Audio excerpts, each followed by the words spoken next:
এক জঙ্গলে থাকত একটি সুন্দর ময়ূর। ময়ূরটি নিজের রঙিন পালক নিয়ে খুব অহংকার করত। সে প্রায়ই কাককে দেখে বলতো, দেখো আমার পালক কত সুন্দর, আর তোমারটা কত কালো আর দেখতে খারাপ। কাক চুপচাপ সব কথা শুনত, কিন্তু কিছু বলতো না। একদিন জঙ্গলে আগুন লাগার মতো ধোঁয়া উঠল।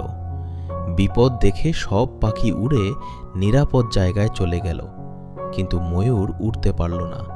তার ভারী পালক তাকে আটকে দিল। কাক দ্রুত উড়ে এসে ময়ূরকে ডাকল। সে বলল, দৌড়াও, আমি পথ দেখাচ্ছি। ময়ূর কাকের দেখানো পথে দৌড়ে নিরাপদ জায়গায় পৌঁছাল। সে লজ্জা পেয়ে কাককে বলল, আজ আমি বুঝলাম, রূপ দেখিয়ে নয়, অন্যের উপকারে আসাই আসল।